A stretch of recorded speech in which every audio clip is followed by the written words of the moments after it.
The business-class cabin of Delta Flight 723 quaked as a brutal storm swallowed the jet, a sharp crack splitting the air like a gunshot. The plane lurched hard, trapped in a vortex of undetected turbulence. Lead flight attendant Sarah Coleman burst into the cabin, her face pale but resolute, shouting, "Who can fly a plane?" "Anyone, now!" The cabin fell deathly silent. A pin-drop stillness, then erupted in chaos. Passengers shouting, "What's happening? And are we crashing?" Sarah's voice thundered, "Silence! Who can fly?" The plane hushed, tension thick. A low voice rang out, "I can." Malik Thompson, row 23, stood, his weathered face calm. Mocked earlier for his worn jacket, he now commanded the room. A man in a crisp suit scoffed, "That guy? He looks like he's lost on a dirt road." Malik's eyes burned with quiet resolve, undeterred, striding toward the cockpit with the steel of a man who'd faced death and won. If you believe the quietest heart can tame the wildest storm, like, comment, and subscribe to Black Echoes for more stories of unsung bravery. Malik Thompson, a 45-year-old black man, sat in window seat 23A, a stranger in the sleek world of business class. Delta Flight 723, bound from Chicago to Miami, carried 98 passengers, CEOs with monogrammed briefcases, tech gurus glued to MacBooks, and socialites wrapped in cashmere shawls, along with 6 crew members. Malik's faded denim jacket, worn work boots, and plain baseball cap clashed with the luxury around him.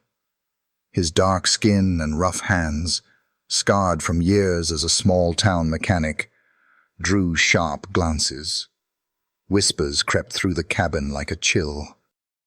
"Who let him in business class?" a venture capitalist muttered, fiddling with his Rolex. "He's more suited to fixing tractors than sitting here," a woman in a silk blazer scoffed, her voice dripping with disdain. A hedge fund manager leaned toward a flight attendant, his tone biting. "Check his ticket. He doesn't belong." The attendant, Emily, a young woman with a tight smile, replied firmly, "Sir, Mr. Thompson's boarding pass is valid." "We're on the runway now. We can't turn back." A young influencer across the aisle smirked, aiming her phone at Malik, her caption already forming, "Wrong seat, wrong vibe." Malik's jaw tightened. Memories of countless slights, store clerks following him, neighbors crossing the street, flashing through his mind. He'd faced worse than their stares during his years in the Marines, flying through war zones. He pushed the earbuds deeper, letting the soft blues of muddy waters drown out their judgment, his gaze fixed on the clouds outside. The meal service kicked off with a clatter of crystal glasses and the rich scent of seared duck with cherry glaze. Emily glided down the aisle, serving roasted lamb with rosemary, artisanal cheese boards, and chilled Prosecco with practiced ease. Passengers savored their gourmet plates, their chatter filled with stock prices and vacation homes. When Emily reached Malik, her smile flickered, and she set down a plastic water bottle and a stale dinner roll. "Sorry, sir," she mumbled, eyes darting away. "We're out of the main dishes." Malik's fingers gripped the tray, his anger a quiet burn. He knew the galley was stocked. Business class didn't run dry. The venture capitalist grinned, whispering to his seatmate, "Guess he's fine with crumbs." The woman in the silk blazer laughed, her voice sharp. "Probably all he's ever had." The influencer snickered, her phone still aimed at Malik, capturing his plain meal for her followers. A retired executive nearby leaned over, his tone patronizing. "You sure you're in the right cabin, pal?" Malik took a slow breath, bit into the roll, and let the insult slide, his silence a steel wall built from years of enduring worse. In his mind, he was back in the cockpit of a V-22 Osprey, navigating sandstorms, where skill mattered more than skin. 42 minutes into the flight, the Boeing 737-900 cruised at 35,000 feet, its cabin humming with quiet luxury. In the cockpit, Captain Laura Bennett adjusted her headset, her voice calm. "Michael, weather's looking clear ahead, but keep an eye on those clouds to the west." First Officer Michael Tran nodded, scanning the radar. "Got it, Laura. Looks like a pocket of turbulence. Nothing major." They shared a brief smile, seasoned pilots accustomed to routine flights. Suddenly the plane shuddered violently, a rogue thunderstorm, missed by radar, engulfing it like a beast. The airframe rattled, instruments buzzing as the jet slammed into a wall of turbulence. Coffee mugs crashed to the floor, and the yoke vibrated in Tran's hands. A blinding lightning bolt seared the sky, followed by a deafening crack as the portside cockpit window shattered inward. Glass shards sprayed the cockpit, slicing Captain Bennett's forehead. Strapped in by her seatbelt, she slumped forward, unconscious, blood trickling down her face, her body limp but secure. Tran recoiled, a jagged shard piercing his shoulder, blood soaking his uniform. The cockpit filled with a thin haze, oxygen levels dropping as wind howled through the breach. Debris from the window jammed the left engine, which coughed and died with a grinding wail. The plane pitched downward, nose diving at a sickening angle. Tran gripped the yoke with his good hand, muscles straining to stabilize the jet, his breath shallow in the thinning air. Lead flight attendant Sarah Coleman burst in, her eyes wide with alarm. She grabbed oxygen masks, securing one over Bennett's face and another over Tran's. "Stay with me, Michael," she shouted. Tran, fighting dizziness, rasped, "Sarah, keep the passengers calm at all costs. Find anyone with flight experience, pilot, navigator, anything. We need help, fast." Sarah nodded, her training overriding fear, and rushed back to the cabin. The plane lurched, cabin lights flickering as oxygen masks dropped. Screams filled the air, a child's terrified cry cutting through the chaos, and emergency lights bathed the aisles in a ghostly glow. The flight attendants sprang into action, their training a lifeline in the mounting chaos. Lead flight attendant Sarah Coleman's voice boomed over the intercom, steady, despite the dread knotting her stomach. "Ladies and gentlemen, stay seated, fasten your seatbelts, and secure your oxygen masks. We're addressing the issue." The cabin shook violently, oxygen masks swinging wildly as the plane lurched in the storm's grip. Emily and Javier moved fast, checking belts and stowing loose items. Javier knelt beside an elderly man, hands shaking but voice calm. "Breathe slow, sir. You're okay." Emily crouched by a mother, clutching her sobbing daughter, whispering, "We're here. Just breathe." A tech executive, face drained of color, shouted, "What the hell's happening?" "Are we going down?" A socialite in a silk scarf, voice piercing, demanded, "Where's the pilot? Is anyone flying this thing?" Sarah stepped forward, her tone firm, trained to diffuse panic.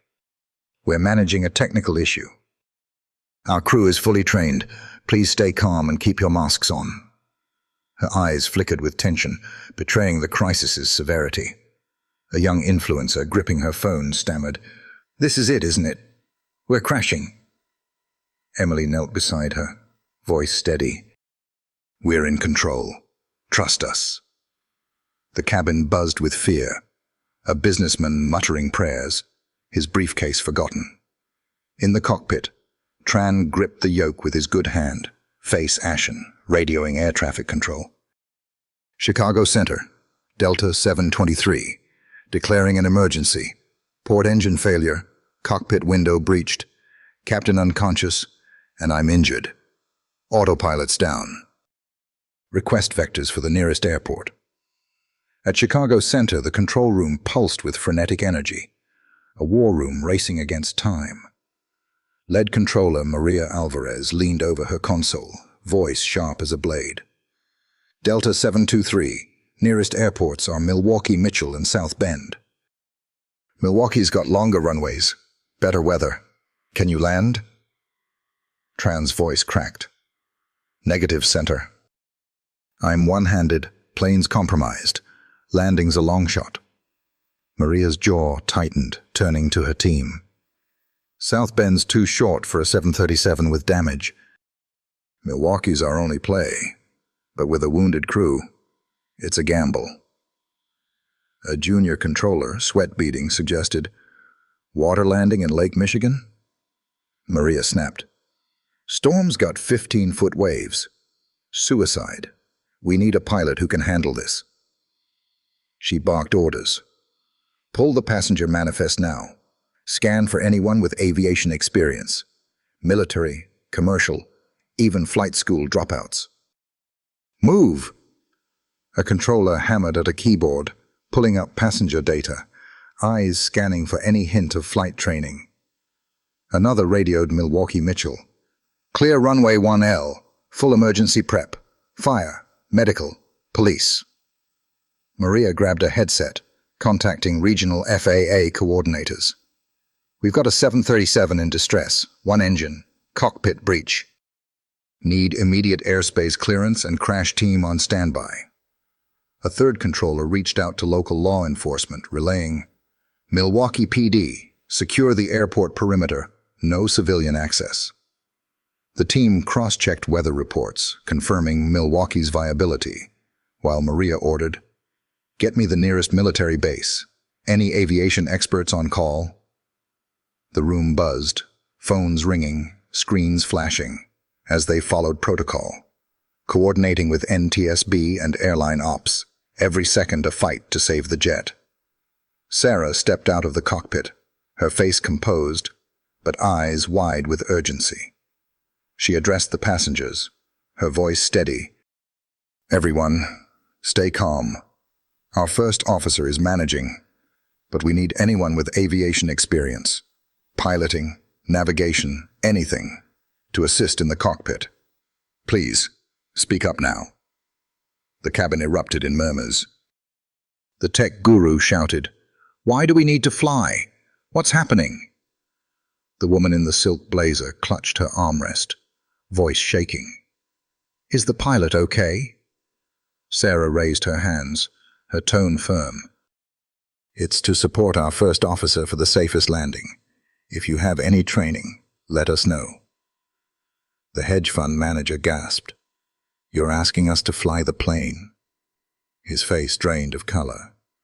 The mother hugged her daughter tighter, whispering prayers, while the influencer stopped filming, her bravado gone. Malik sat quietly, feeling the plane's erratic yaw, the vibrations screaming of a crisis worse than Sarah's words let on. His years flying V-22 Ospreys through combat zones told him the truth. The plane was in grave danger. He pulled out his earbuds, the blues fading, and stood, his voice low but clear. I can fly. I've piloted military aircraft. The cabin froze, then erupted in skepticism. The venture capitalist scoffed. Him? No way he's a pilot. The woman in the silk blazer snapped.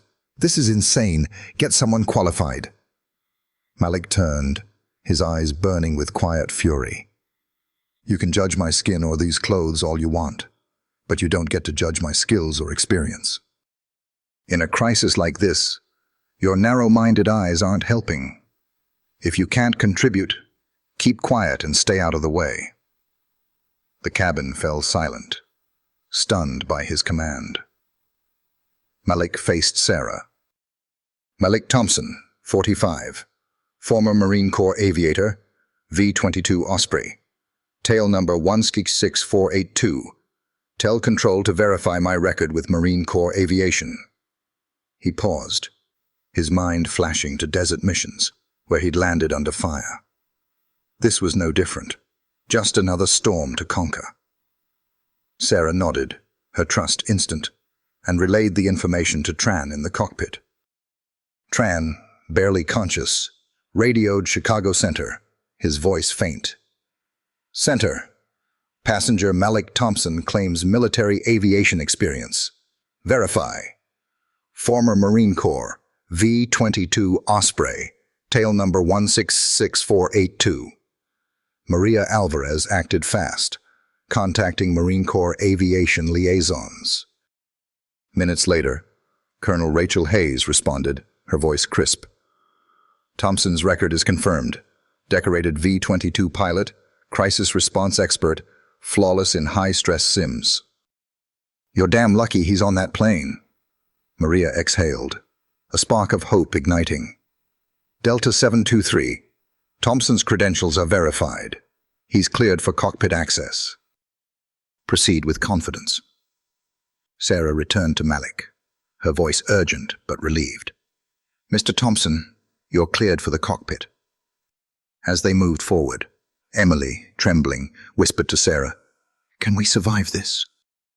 "Both pilots are down, and we're on one engine." Sarah gripped her shoulder, her voice steady. "Trust him, Emily. Control says we're lucky. Thompson's the best pilot the Marines ever trained." Malik overheard, his expression stone, and stepped into the cockpit.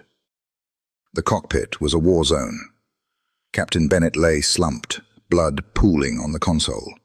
Tran, pale and sweating, clutched the yoke with one hand, his shoulder bleeding heavily. Wind roared through the shattered window, papers swirling in the gale.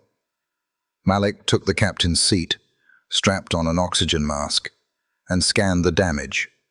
One engine dead, autopilot offline, instruments flickering. He radioed Chicago Center, his voice steady and commanding. "Chicago Center, this is Malik Thompson, assuming pilot in command for Delta 723.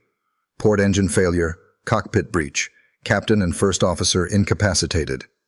Request emergency vectors for Milwaukee Mitchell." Maria's voice crackled back. "Delta 723, Milwaukee Mitchell is cleared for runway 1L. Full priority. Option 2 is a water landing in Lake Michigan. Can you land at Milwaukee?" Malik checked the instruments. Airspeed, altitude, hydraulic pressure, his mind calculating the plane's glide potential. The starboard engine hummed, a lifeline in the storm. "Affirmative, Center. Milwaukee's doable. Request priority clearance and vectors." Maria replied, "Cleared for runway 1L. Winds gusting at 25 knots, visibility low. Emergency crews on standby.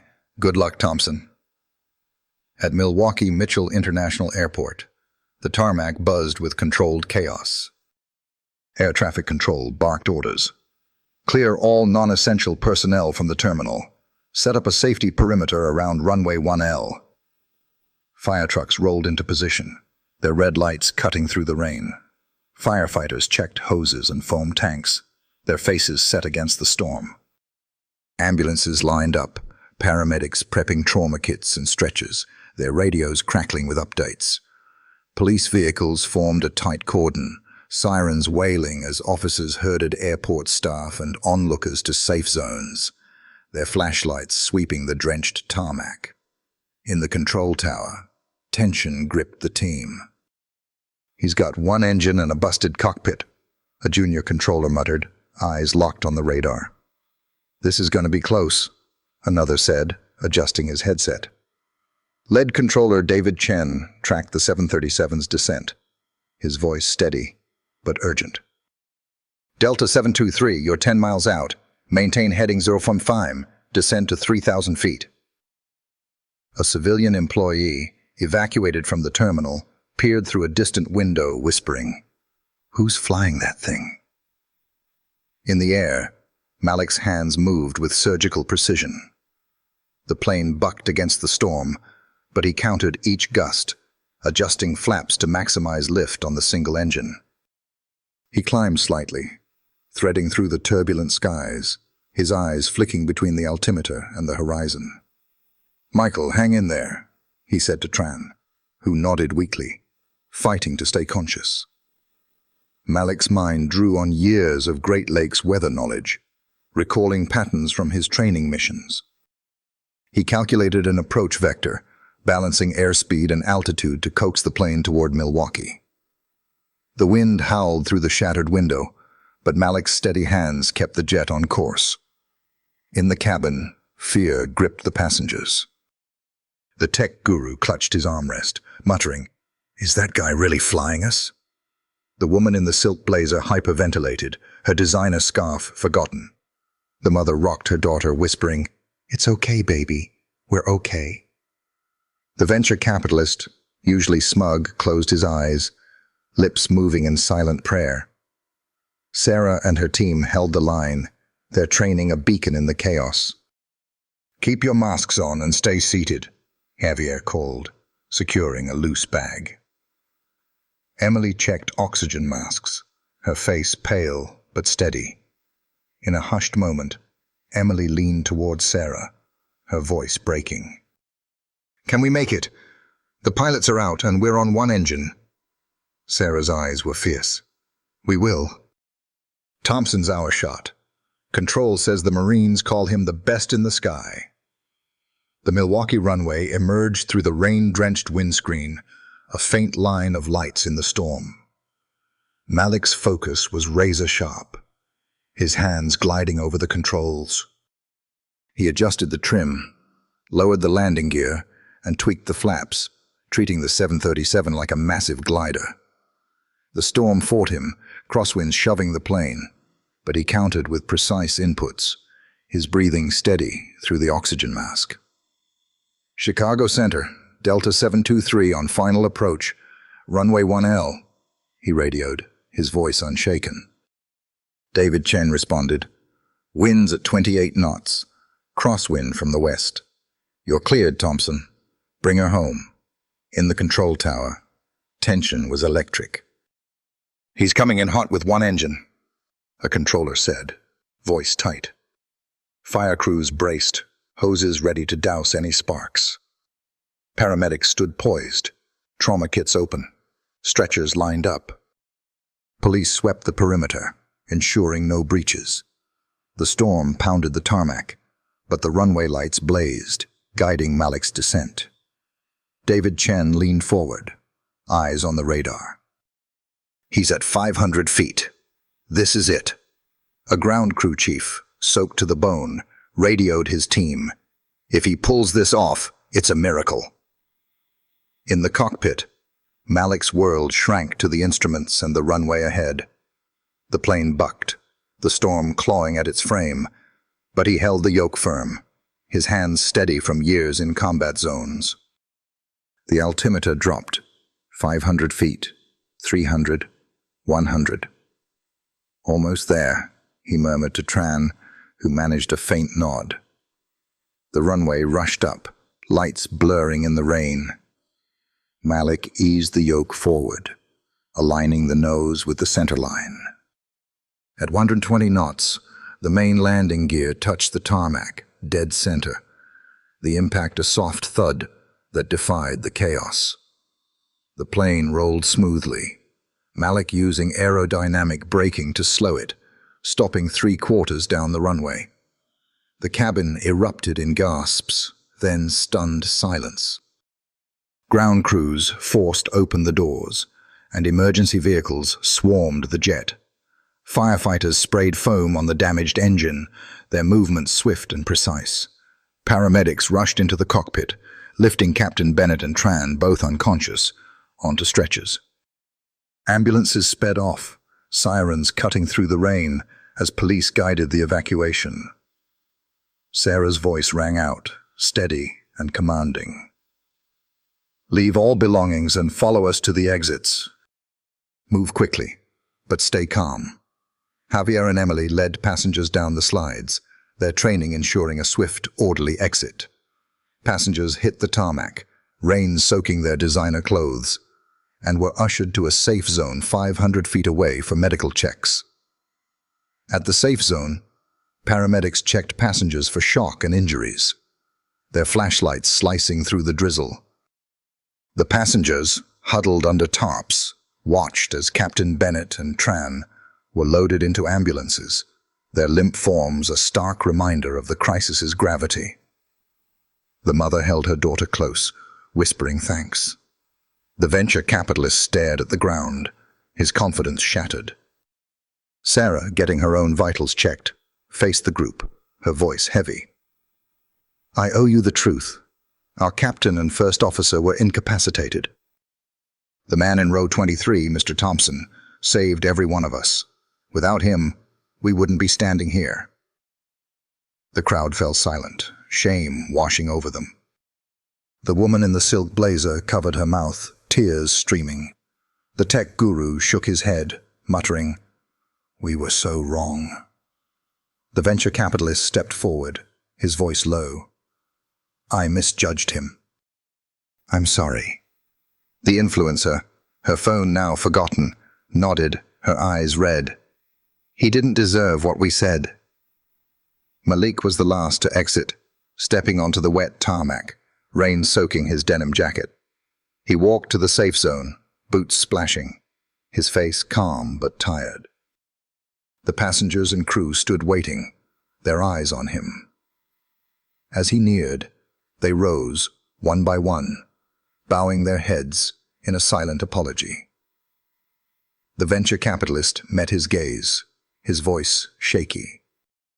"Thank you, Mr. Thompson. We were fools." The mother, tears in her eyes, clutched her daughter and said, "You saved my baby." Malik nodded slightly, his expression soft but firm. "Just doing what I was trained for," he said quietly, and walked past, his presence a testament to strength that needed no spotlight. News outlets pounced, headlines screaming, "Mystery hero lands Delta jet in storm crisis." Grainy footage showed Malik fading into the crowd, cap low, stride steady. In aviation circles, his name lit up forums. "Malik Thompson flew V-22 Ospreys in combat," one pilot posted. "His crisis sims were untouchable. Landing a 737 like that?